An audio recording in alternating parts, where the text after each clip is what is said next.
Welcome back, Dead Ball Dancing. Why, he's so creepy. All right, well, Justin wants to start off with some violence today. Justin, I want to make sure I give you enough time to talk about Auburn. So why don't you go ahead and do that? He has nasty little notes in the. Let me start by apologizing to the viewers. I can't shake whatever sickness I have. I'm grumpy. I'm grumpy towards my co-host, Rick. I apologize. You've done a phenomenal job. The organization is perfect. But man, what a great week this was, huh? I want to start with that St. John's game. Whew. Had them on the ropes. And St. John's, man, I like just more testament why we don't use the AP, right? Like, what an absolute comeback by that team. I mean, I don't even have any stats on it, but my dad and I were watching the game almost at the same time. And he was texting me like, uh-oh, they're in trouble. Uh-oh, they're in trouble. He was like, oh, my God, they're up 4. And I was like, yeah, dude, this team is serious. So before I even jump into Auburn, man, what a game that was. I'm not sure if you caught it. Yeah, sure did. A lot of good basketball all week. I was really impressed by a lot of what we saw from the top and the middle. So yeah, you can see it on the board. it was a wild week, man. And I just some overall notes before we kind of get into the particulars, because I think you and I have a lot of good content we want to go over today. Rutgers beating Illinois, just unforgivable, right? Like we talked about Illinois. I think that were on notice for me either last week or the week prior, and they deserve to be at the bottom half of the freaking Big Ten this year because there's too many good teams now. UCLA, Wisconsin, Purdue, Michigan State, even Michigan, right? That was just awful. And, I'm going to get into Clemson a little bit later, but Georgia Tech, like, what the hell did Georgia Tech just randomly do this week?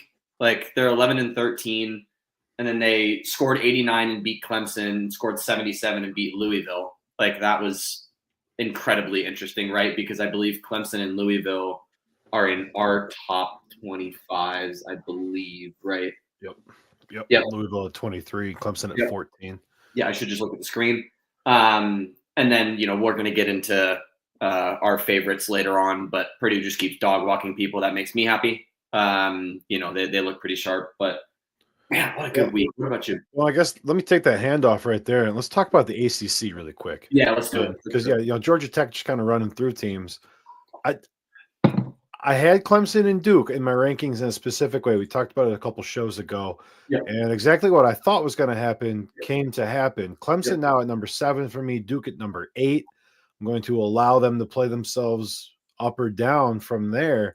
Yep. But I saw you were calling out Clemson. Oh, yeah. So go ahead and tell the viewers your one-liner on Clemson, and I'll pick it up from there. Yeah, I'm gonna give you layups here. Losses to Boise State, Memphis, South Carolina, who's arguably the worst Power 4 team, right? Louisville and Georgia Tech after beating them by 11 the first time, right? And then you're thinking, okay, well, they should lose to Duke by 40, right? They out-rebound Duke 36-23. They shot 60% from the field, 40 from 3, but then like randomly sprinkled in like a 60 from the free throw line, 59% from the free throw line. I don't want to jump too much into their stats because I think you and I can have a really good conversation about this, but like 231st in rebounding, 144th in field goal defense. Now, I don't want to take away from the Duke win because I think that alone, no matter how they perform the rest of the year, like that'll get them into the tournament because Duke has been that powerful, right? But the losses to the other teams are what have me concerned. And I think they just lit a fire under Duke's behind to where like they have to go play him at Cameron, right, bro? So that's going to be, I think, a completely different game. 290th in free throw attempts. Like there's just, I don't know what to think about them. I think I'm calling them frauds because of their losses. Like I think that's why I'm calling them frauds. I think they played up to Duke, but I think they played down to their competition sometimes. I don't know what your thoughts are on that, but something's off. Something's off with them to me. I don't know what it is. Yeah, and I'm less likely to argue with you on Clemson versus what it means for the rest of the conference. And I know you're going to talk about ACC team coming up here. Yeah. And we got an episode coming down the pipe for some bracketology, but Oh yeah. SEC is going to put 12 teams in. The Big Ten is going to put 10 teams in. And if the ACC gets 4, they should celebrate a successful year because there are probably not 4 tournament teams in this conference. Yeah. And in order for Wake, SMU, Stanford, North Carolina to get in, Duke or Clemson or Louisville has to fall out. Duke's not going to fall out. No. So losing the game to Clemson, I think kind of solidifies more like that 2-3 spot. But then Louisville goes and gets clapped by Georgia Tech. So I'm just really not sure who the tournament teams are in this conference. But I think the bigger thing for me is I don't really care because they're not going to win their first round games outside of maybe Duke, and then they'll lose their second game. It's not impressive to me as a whole what I'm seeing right now. I couldn't agree more. And dude, honestly, like, I read your comment, and like, if they get 3 tournament teams, and I'm partial because one of the teams that I really want to make it, I'm going to talk about a little bit later. But you think of the ACC, and there really is just 2, right? Like Clemson went to the Elite 8 last year. They returned most of their guys. I'm not saying they're a bad team.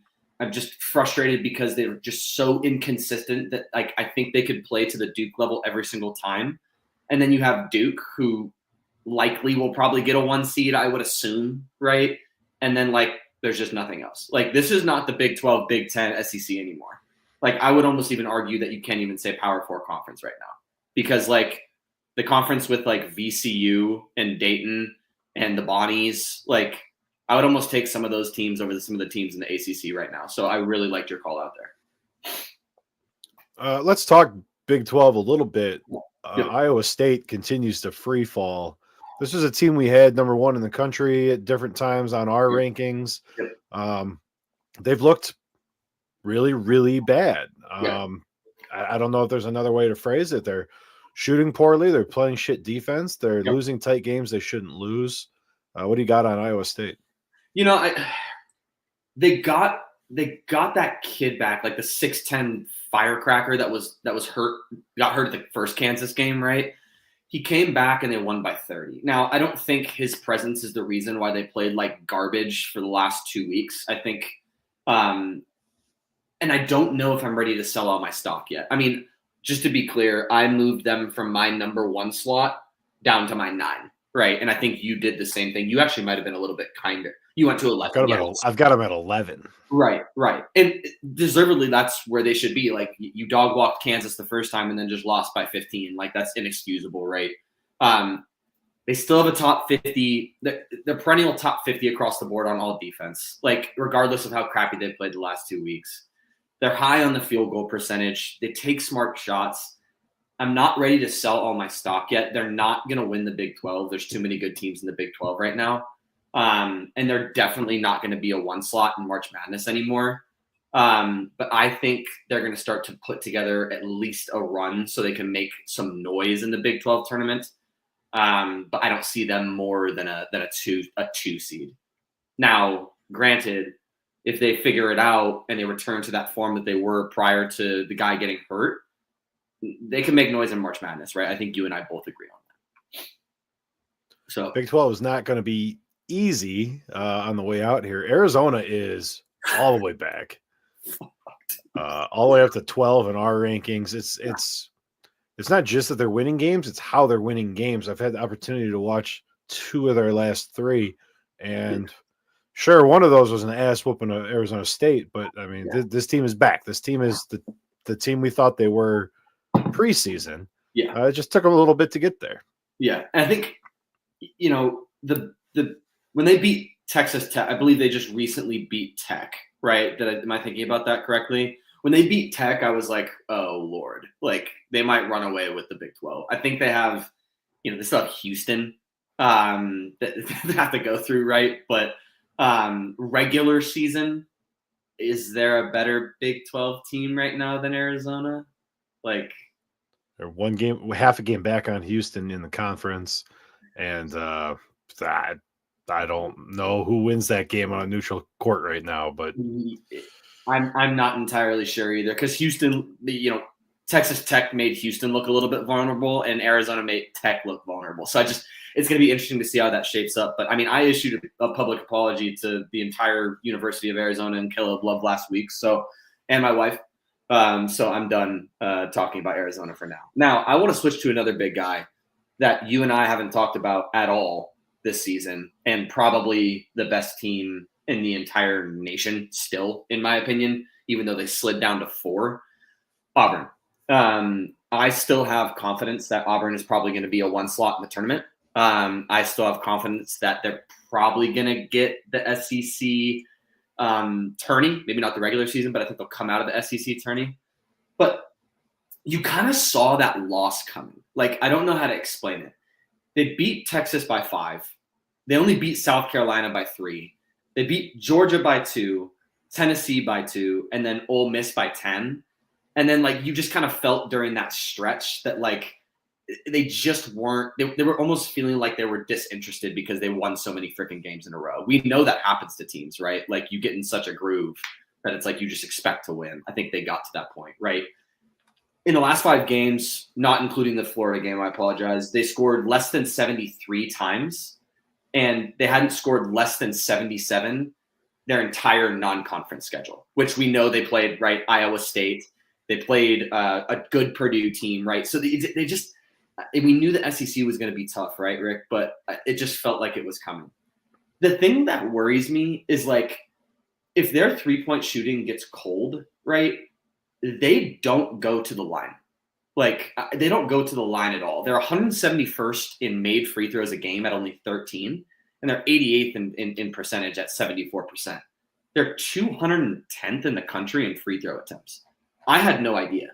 Like, I knew they fell in love with the long ball, but I didn't realize it was to the extent where there was a lack of aggression towards the rim, and they got in trouble versus Florida with that, right? And I'm not saying they're not dynamite. You know, they're 14th in scoring. They're 18th in field goal percentage. Like, the team is very good, but you can't fall in love with the 3 ball against SEC teams where the defense is locked down from the worst team in the SEC to the best team in the SEC. And, you know, I'm worried a little bit about the defensive side of the ball too. Before I end my monologue, you know, they were 67th in scoring defense in the country, only giving up 67 a game. So really pretty solid, but they gave up 82 to Texas, right? 75 to LSU, 82 to Ole Miss, and then 90 to Florida. Like, they're going the wrong way. We talk about trends going into the tournament, and I just think that they need to refocus on what got them there. Stop falling in love with the 3 ball, because I think they still have to play Alabama, don't they? Like, they play Alabama at Coleman on Saturday. Like, that's going to be your second game of the week, because if Auburn loses that game, like, guess who's behind them in our rankings, right? Like, Tennessee's back, dude. Like, they're knocking on the door. So I don't know, just something for our viewers to keep an eye on. I don't know if you got a chance to watch the Auburn game. I just wish they would kind of get back to what they. Yeah, I was going to give you a mini narrative about a trap game. Auburn's beating Vanderbilt 15-4 at the 13-minute mark. So okay, they're fine. They're going to beat the shit out of Andy, and then they're going to go play Bama, and that's going to be an interesting one. Yeah, that's going to be a rough one. Now, before I jump into my last note on the top 25, which I'm very happy about, do you want to give your Dragons note here? You know, I was trying to decide if I wanted to rip Mizzou or talk about Drake, and we're going to be positive because there's been a lot of negativity around Drake's this week. I don't know if you watched the Super Bowl, but that was good, Rick. Wow. So Drake is the only 22-win team in the country. They will continue to be in my rankings until they don't need to be anymore, which if they lose a game, that's kind of it. But Drake's going to be in the tournament.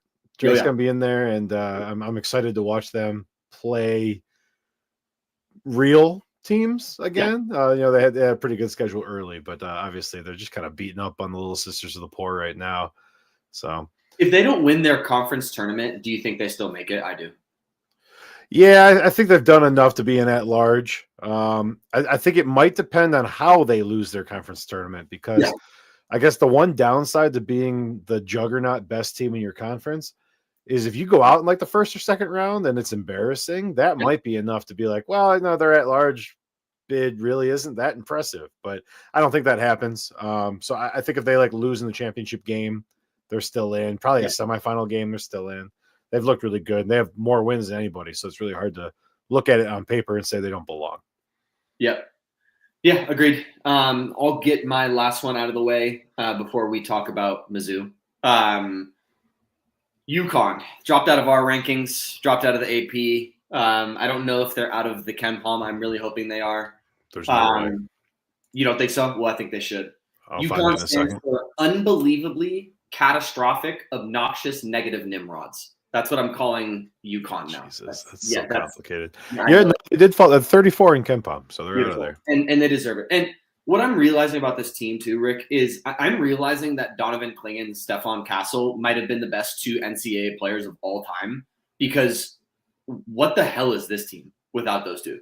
Like I might go on a mini like Illinois Rutgers monologue right here, but like when you think of UConn and what they've done the past 2 years, when they had teams on the ropes, they stepped on their necks, right? They should have done that against St. John's. I'm not sure if you watched it. St. John's, like, there was no fight in UConn. They just like rolled over and showed their bellies, dude. Like I've never seen in the past 2 years UConn do that. Like they now have losses to Memphis, right? Which you have them ranked very high. I think they're starting to deserve that ranking, right? I still think at the time it was a bad loss. They lost to Colorado, which is potentially the worst loss of any Power 4 team year to date, right? They lost to Dayton by 20, Villanova, Xavier, and St. John's. And by the way, tonight at 7 p.m., they have a resurgent Creighton team that is out for blood right now, right? Yes. Like they have no life on the boards. They're 221st in rebound, 211th in defensive rebounds, and 211th in offensive rebounds, right? They're 253rd in free throws a game and 179th in makes a game, right? They are 312th in the country in 3-point defense. 312. What does that mean? There's only 20 teams that are worse than them, I think, right? It's hard to win like that. Yeah, and so they're 320th in fouls committed. Like, and you know, we talk about good coaching, right? And we talk about good programs, and I think this is an example of players carrying a program. Because if Stephon Castle and Donovan Clingan were still at this school, this shit would not be happening, right? So I just want to shed light on how poor this team has become, but also give some props to some players that won them 2 titles before, because this team looks very, very abysmal this year. And if they keep losing at the clip they're at, we're not talking about UConn in the March Madness. We're talking about UConn and NIT. It's a pathetic effort. Come on. We'll get them in the Crown. We'll get them in the Vegas tournament. Like they're too bottom tier at too much, right? Like opponents are getting 22 free throw attempts a game. That's 317th in the country. They're making 16 a game, which is 322nd in the country. They're 300th or lower in like critical stats. And for a power, I don't know if they're technically a power school, but they should be, right? Because they just won 2 championships back to back. And I mean, the Big East is a Power 5 basketball school. I mean, they've always been considered that. So right, and to me, this could potentially be one of the worst reigning champions of all time. So let me stop there. I know I've been trying to be more positive. Clingan sucks in the NBA. He's awful. Yeah, he does. So, he sucks. Castle does not. I am not sure how UConn won 2 championships in a row, but they did. I mean, they put it together. But yeah, without those guys in there, I think it's an identity thing. Our buddy Mike talks about identity games, and like every single UConn game has been an identity game, and they've lost most of them. Like they've lost the games that were like those signature moments in the past. Agreed. Like if you would have told me that UConn was losing to Colorado this year in 2025, 2024, 2025, I would have told you you're an idiot. But that happened. So like I think they got some soul searching to do. And I see a first round bounce in the conference tournament.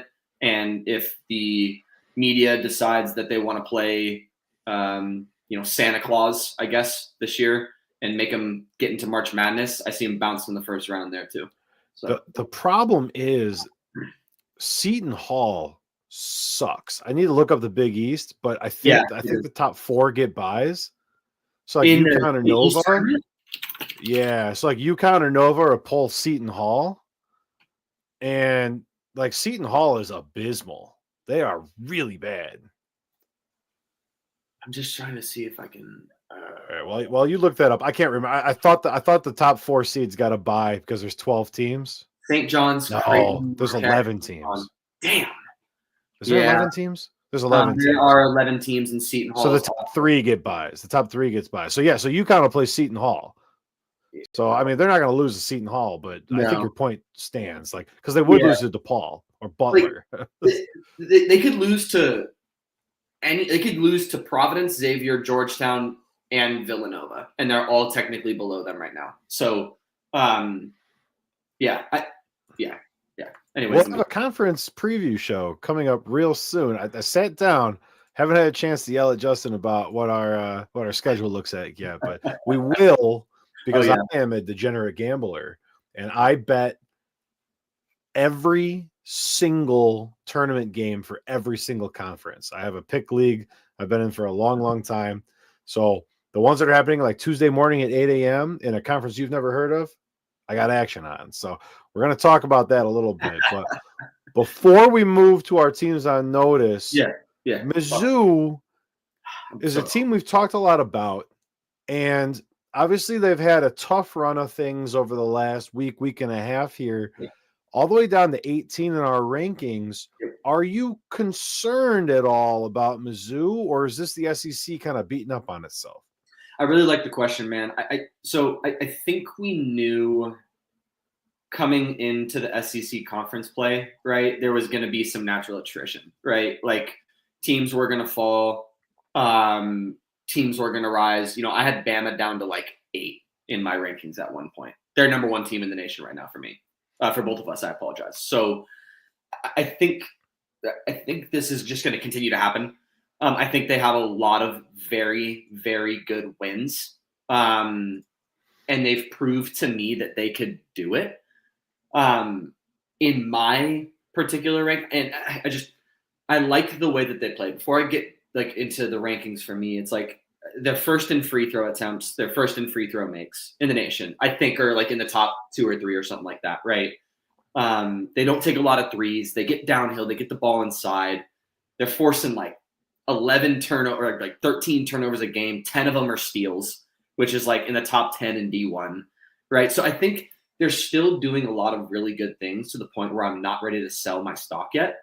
I think they're going to lose more games, but I think they've done enough to prove to the morons that vote people in for March Madness that they deserve a spot there. And for me, I don't know what your thoughts are before I hang it back to you, is I actually have Missouri ranked over Florida right now.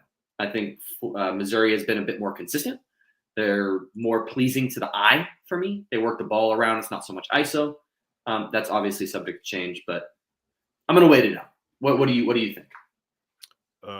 Me and Ken Palm are way down on Mizzou and way up on Florida. You're pretty much flip-flopped. Yeah. Me and Ken Palm have Florida at 5. We got Mizzou at 25 and 24. You've got Florida at 17. And Mizzou at 14. So a little bit of a disparity there. But the reason for my rankings there is that I am not convinced that Mizzou is the team that beat Florida by a point in Florida.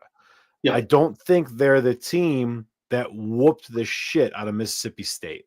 I think Mizzou's a really solid team. And I think what you said about doing enough to get in is right. Losing by 4 to Tennessee at Tennessee is a good game. Great loss.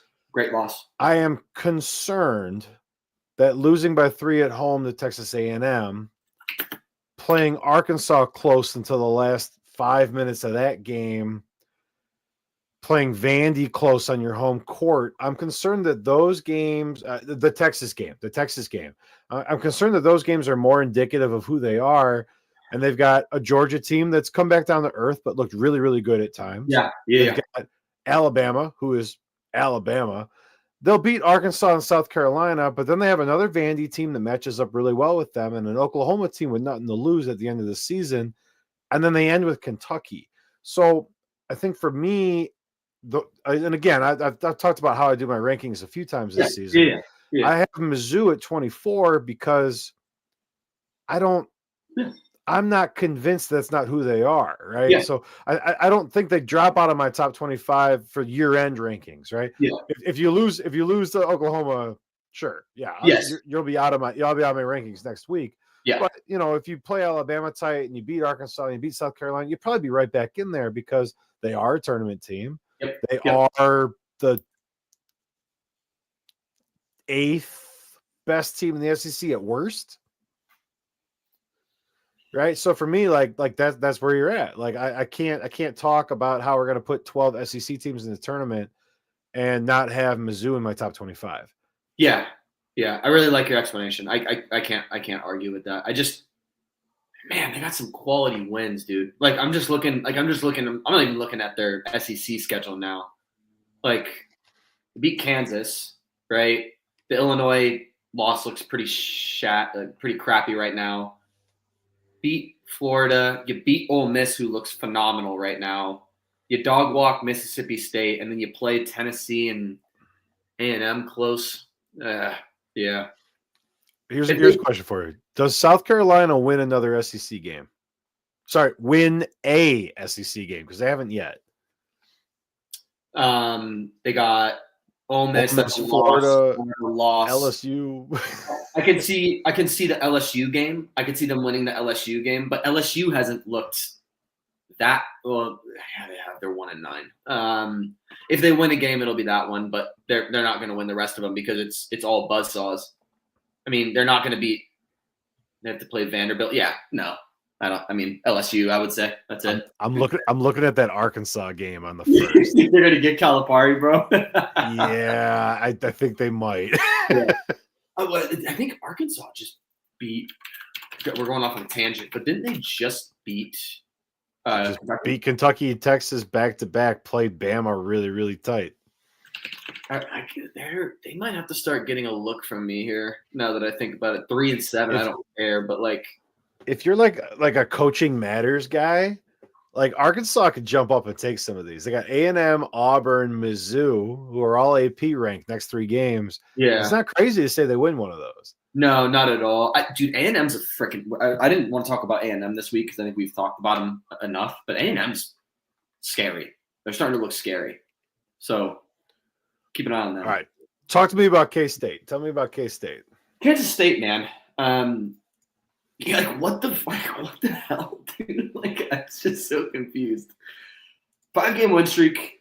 It just makes no sense, dude. In those 5 games, West Virginia, Iowa State, and Kansas. What? And they barely beat ASU.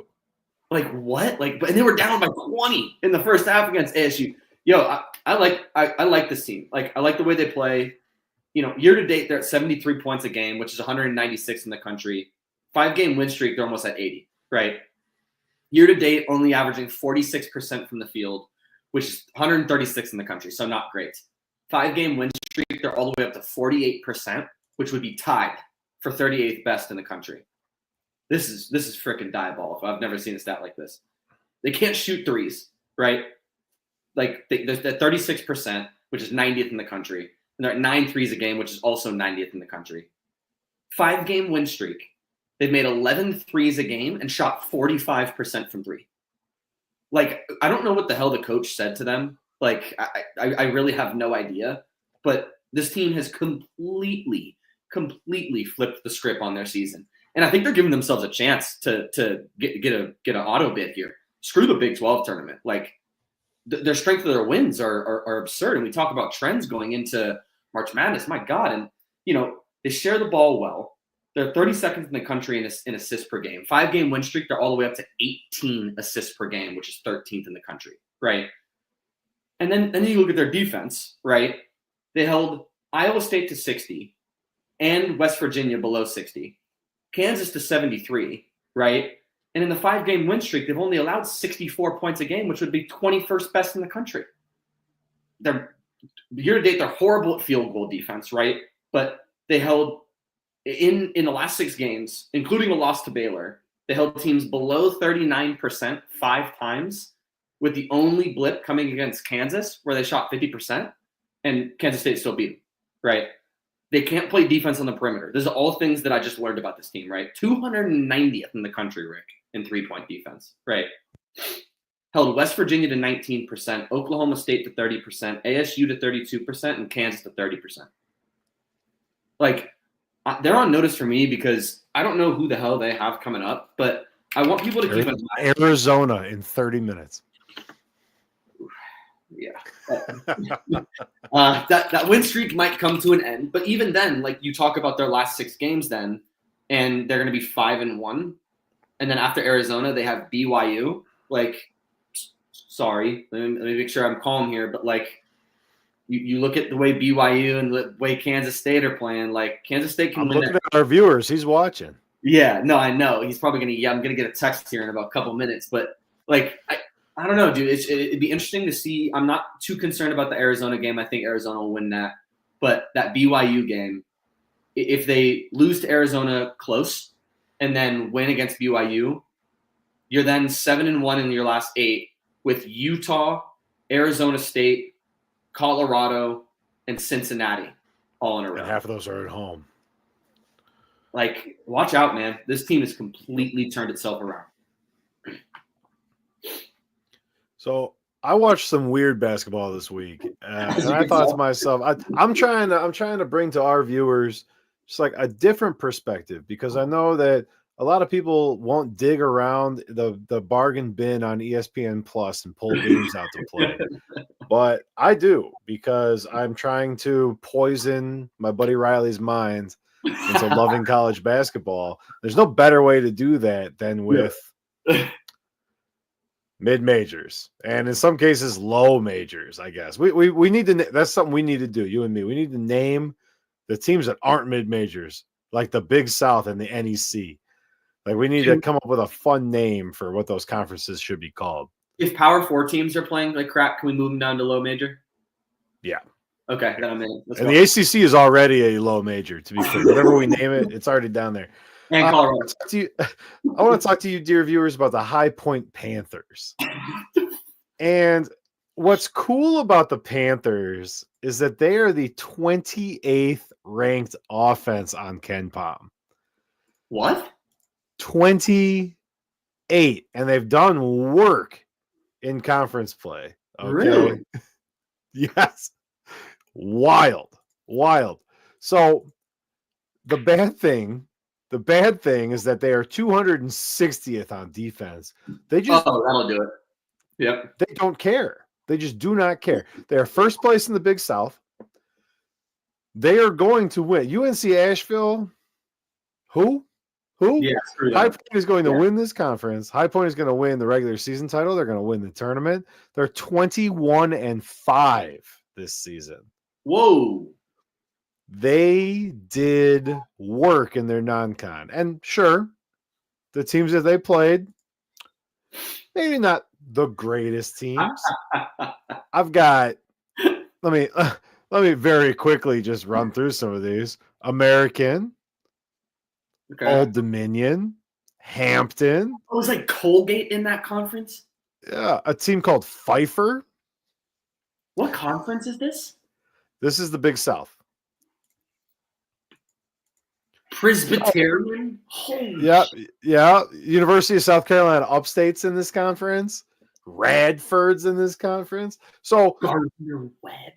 Again, not bad, but the way the KenPom rankings work is adjusted, right? So to be the 28th offense in the country, you have to be beating the teams you're supposed to be beating by margin.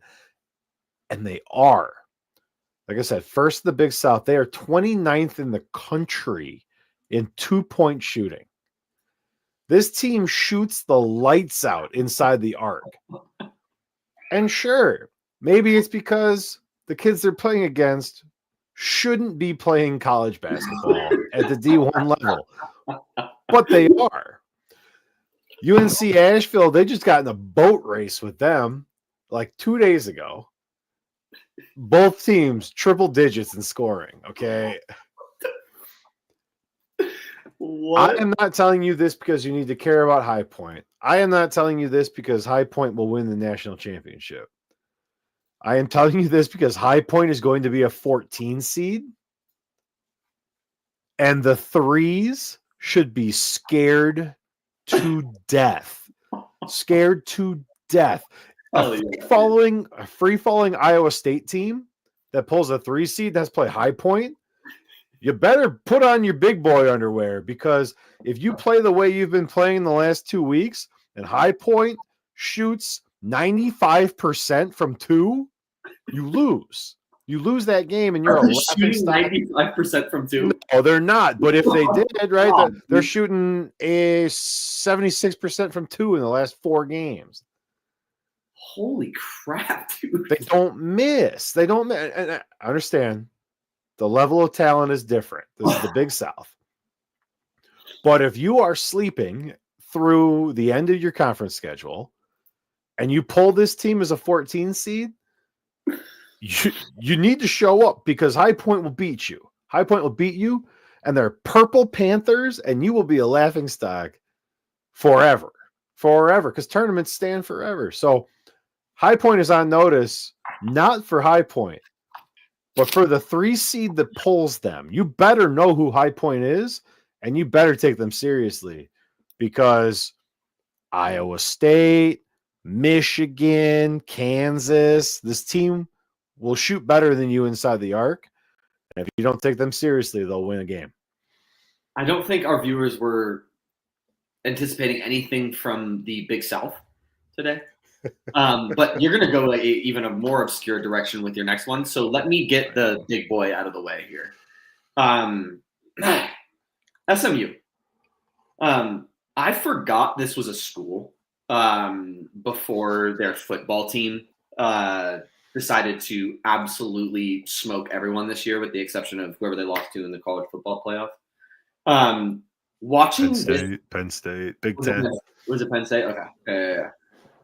Watching this offense gives me heart palpitations, dude.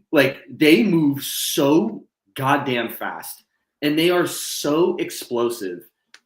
We talk about having fun watching basketball. Please watch an SMU game, dude. They are 22nd in scoring offense, 83 points a game. They have put up 100 points 6 times, and above 95 points 11 times. This team can score the ever-loving hell out of the basketball. They're 34th in the country in field goal percentage. 10 out of 23 games, Rick, they've shot over 52% from the field. That is absurd. 12th in three-point percentage. Did you know that? I didn't know they could shoot threes. 39% from 3. They're shooting 39% from 3. Who is this team? 57th in free throw attempts, 48th in makes. So they're getting to the line somehow. Somehow they're shooting threes at a high clip and then also getting to the line. I freaking love that. That sounds like a recipe for some upsets. 48th in the country in effective field goal percentage at 55%. Watching them is fun. The ball hops around, dude. They're 38th in the country in assists, which is awesome. 48th in assist to turnover ratio. Go check out one of their games, dude. It's a real fun watch. And defense, they're not necessarily in the top 100 for scoring defense, but the 38th in field goal percentage defense, and they have a solid 3-point defense at 32%. I think that's just outside the top 100, which is wild. 24th in rebounding, right? 50th in defensive rebounds. They're 37th in offensive rebounds, right? And they have Pitt, Wake Forest, Notre Dame, Cal, Stanford, Syracuse, and Florida State before they end the season with Clemson. We just talked about Clemson earlier. We just talked about how I'm on the fence about them, right? And how I think they're frauds, which I think I just wrote that because I'm sick and upset and probably just pessimistic this week. I am predicting a physical assault of Clemson on February 22nd by SMU. I'm not sure if they've played yet. I probably should check that before I start talking all this crap. But you keep talking, I'll look it up. Yeah, with the way that this team and how prolific this team is on offense, I'm not sure that Clemson's defense is standing up to this, and I, for a damn sure, don't think that the ACC schedule is standing up to this. They scored 117 points against University of Miami. UM sucks, like, thankfully, right? But 117 points, bro, like that's insane, dude. They beat Georgia Tech, who just beat Louisville and Clemson, right? I like this team. I like the way they play. They don't ever stand still. Like, it gives me anxiety watching them play, but it's fun, dude. It's a real fun watch. So watch out for them. I'm really excited to see what they do. They only have the one game against Clemson this year. Did they end up losing that game? I haven't checked. No. They only have the one coming up. Oh, got it. Oh, right. Yeah. So 22nd. Okay, yeah, great. Yeah, unbalanced conference, so they don't play everybody. Wait, I mean, yeah, they're fifth in the ACC. Holy shit! Wow. All right. I want you to close your eyes and imagine a place called Mercyhurst. I hate the name, but that's okay. Mercyhurst's stadium seats 1,100 students. My house can seat that. This is their head coach's 23rd season. Must be doing something, right? What conference? We're going to start.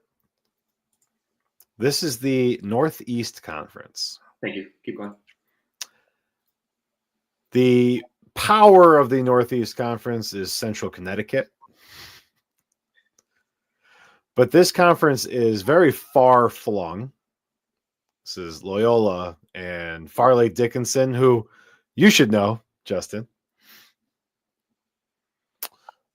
So the Northeast Conference is no stranger to putting monstrous teams into the tournament. You.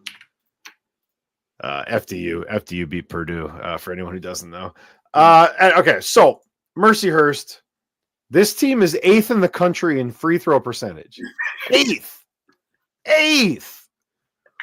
The problem is they don't shoot them. They never draw fouls. They are 300th in attempts. That disparity is insane. But what it means is if you foul Mercyhurst, they're making it. It's an automatic 2 points. Okay. Yep. They are 7-5 in the NEC. And I would love to crown this team as a dark horse. Okay. They should go 2-2 in their last 4, have a shot at the NEC tournament, and then you're right there. You're dancing. Here's the problem. Well, Mercyhurst came up from D2. Mercyhurst is ineligible for not only the NCAA tournament, but also the NIT until the 28-29 season. How would you be? That seems backwards. Anyways, sorry. Keep going. It's stupid NCAA rules. When you come up, you're ineligible. Same thing they did to App State for football. Yeah, it just seems backwards, right? You would think you would reward teams, right, for making the league. Yeah, it's almost like the teams that have already paid the money make the rules. For example, I'm just saying it could be. Regardless, I like Mercyhurst as a dark horse to win the NEC. And then not go. And I want this so badly, not only for them, because they deserve it. They're having a good season. But I want the NCAA to have to tell people why the NEC champion is not in the field, and why the NEC champion is not in the NIT, and why the NEC championship is playing in some nonsensical made-up thing for the bottom 30 teams in the country because they have no brand. And they're not eligible for the big tournaments. Mercyhurst will win the NEC tournament. And they're going to do it on the backs of their free throw shooters. Give me the Mercyhurst Lakers to win the NEC and shock the Eastern Seaboard. I would love to see the NCAA commissioner have to explain it. Like, I hope he gets the Nico Harrison treatment, honestly. Like, I really hope he does. Because it's so backwards. Like, can you imagine being the team that loses to Mercyhurst because they shot 99% from the line on 22 attempts? You fouled them more than any team has ever fouled them. They converted all the points. And while they're celebrating their win, you are going to the tournament. I wouldn't feel good. It feels dirty. It just feels dirty to me. Yeah, I would not feel good about that. Either like a call out, and I'm rooting for them now. Shit, I'm gonna start watching their games. I'm here for it. Like I said, not great basketball out of the NEC, but like I said, the disparity in the free throws is really what caught me. I watched them about a week ago play Chicago State, who for the first 20 games of the season was the worst team in the country. And Mercyhurst got blown off the court by Chicago State. I know. I know another team that's really good at free throw shooting. In fact, I think the best free throw shooting team in the nation. But they don't shoot that many attempts. It's interesting. We're going to get into that. Yeah. Who could that be? I don't know. It might be. Let me just flip over here really quick. Dead ball dancing game of the week. About our number 24 Wisconsin Badgers against the number 10 Creepy Pete's. This game, obviously, if you've been watching, hits a little close to home for both of us.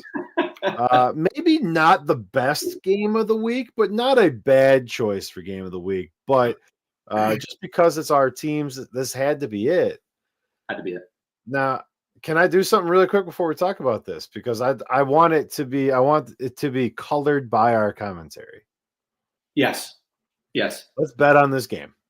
Okay, I can do that. Now, careful. Can you do this? Not only for the next 3 shows, but for every single ASU basketball game we go to together until the end of the season. Yeah. If Wisconsin wins, you wear the Badger fur cap. Okay. And if Purdue wins, I will wear the I Love Trains conductor hat. What a great bet, Rick. That is no money line straight up, right? Win versus just straight up, lock it in. Love it. Yep, let's do it. All right, so let's go back. Talk to me about your Purdue Boilermakers. Did you know that Braden Smith is the only player ever to have 150 points, 90 assists, and 25 steals in a calendar month? Did you know that?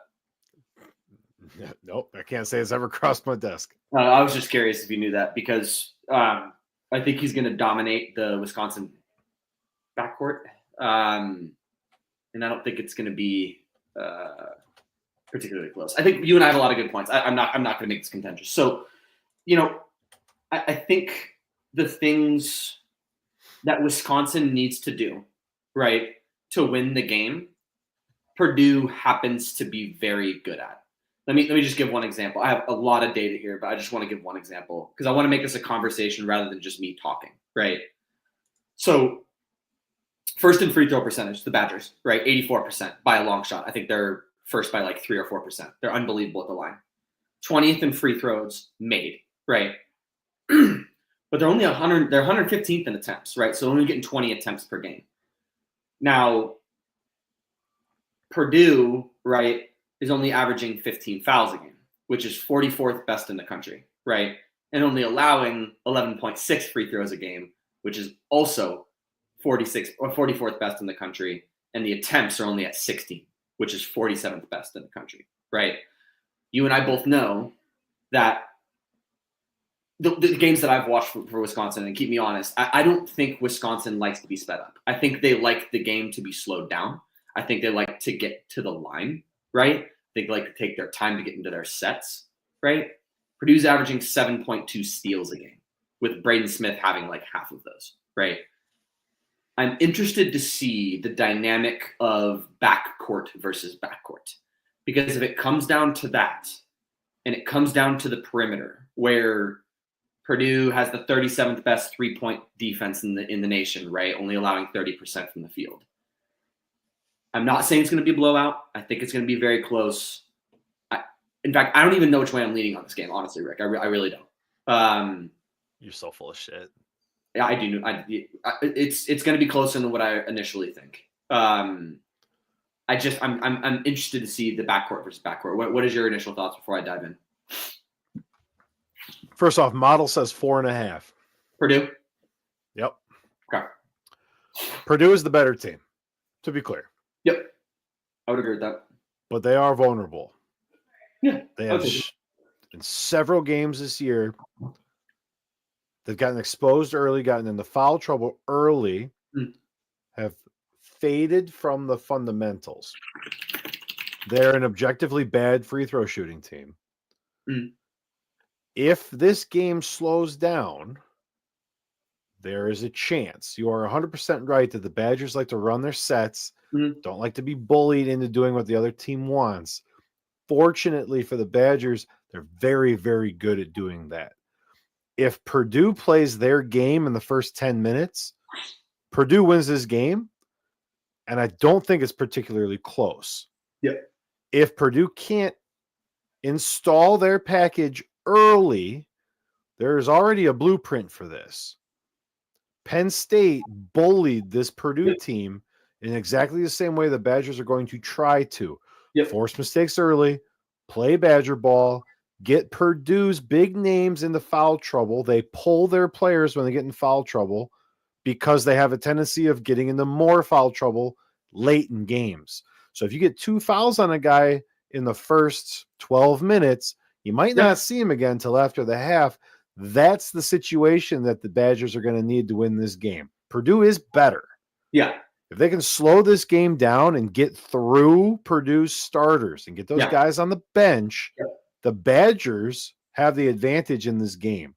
Now, you bring Purdue starters back in the second half and they shoot the lights out, you burn that advantage. But that's the blueprint. Penn State, 7 minutes into their game against Purdue, had it tied 9-9. They went on a 7-point run over 3 minutes, held Purdue scoreless. Yep. Purdue never got back in the game. They drew fouls. They got the starters out of there. Penn State held court and the lead for the entire rest of that game. And the final score of that game is closer than that game was. Oh, for sure. Yeah. That's the blueprint. The Badgers need to play Badger ball. If Purdue scores 12 points in the first 6 minutes, the game's over. Yeah. If the Badgers can grind this out, I'm looking for it to be like 8-3 at the under 12. Badgers win that game by 20.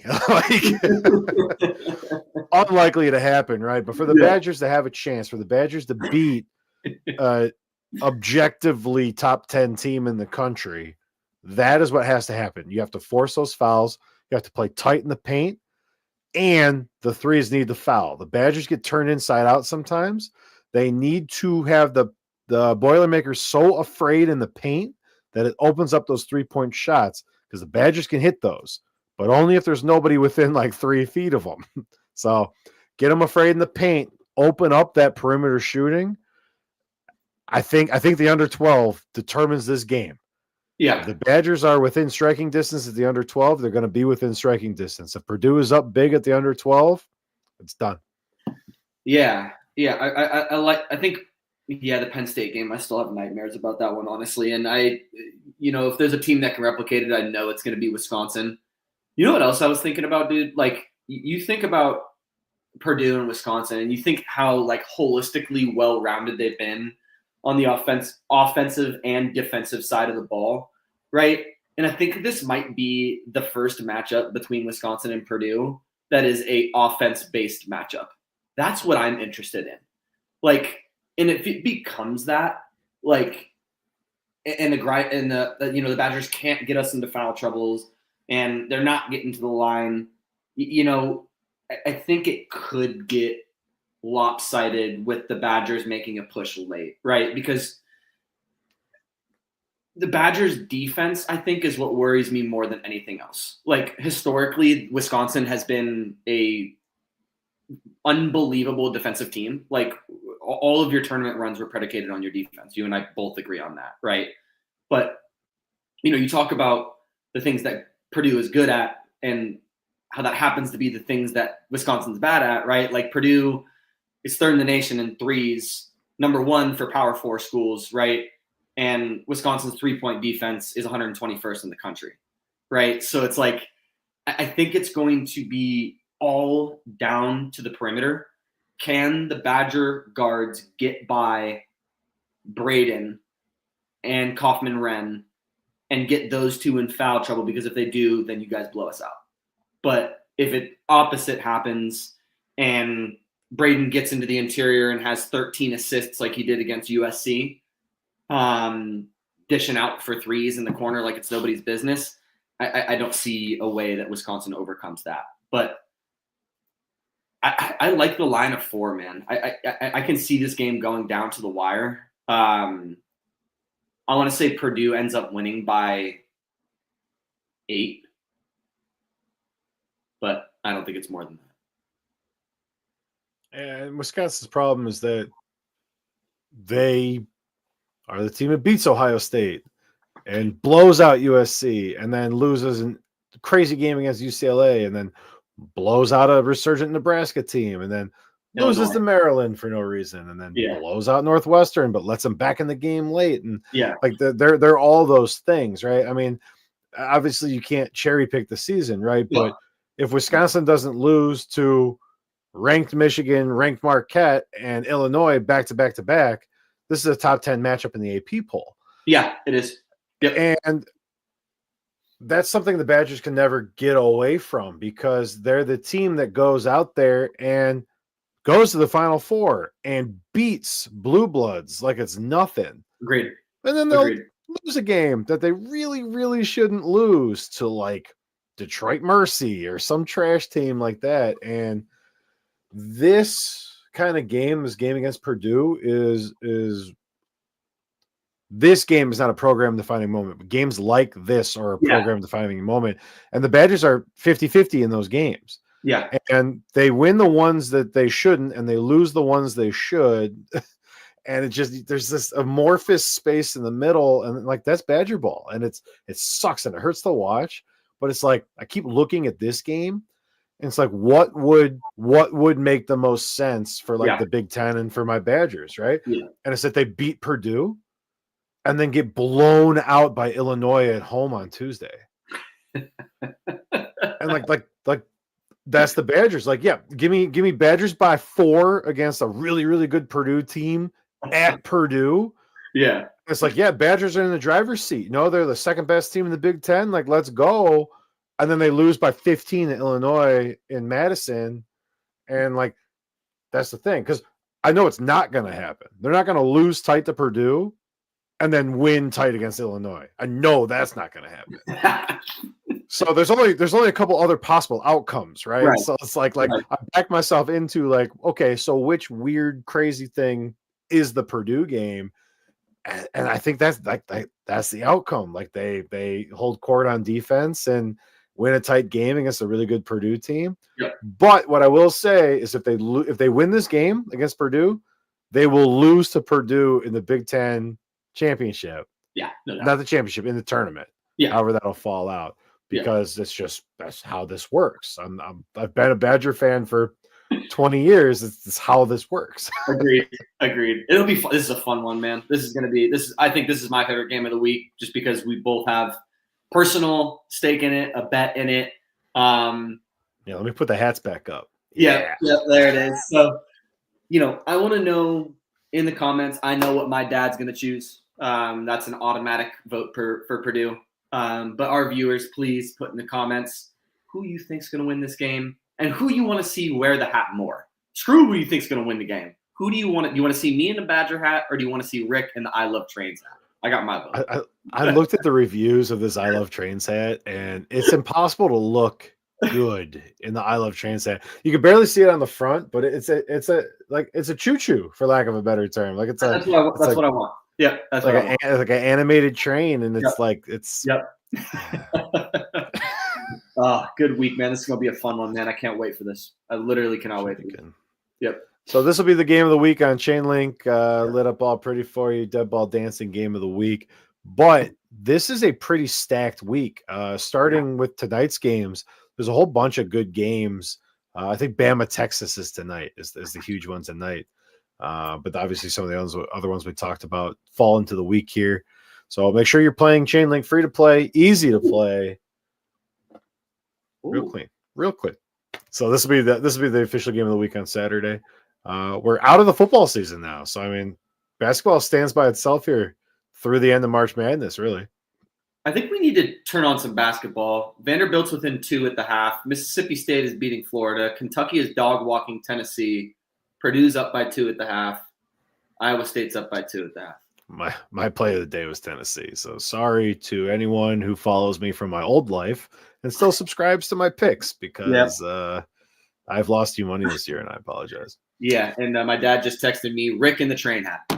So yeah, I feel like the faux badger skin hat is something you would just wear. Oh, for sure. I would not be caught dead in that train hat. No, so. Yeah. Good week, man. This is gonna be a fun one. Tune in tonight. Crazy games. Hell yeah. Whew. That's all I got. You got any closing thoughts, bud?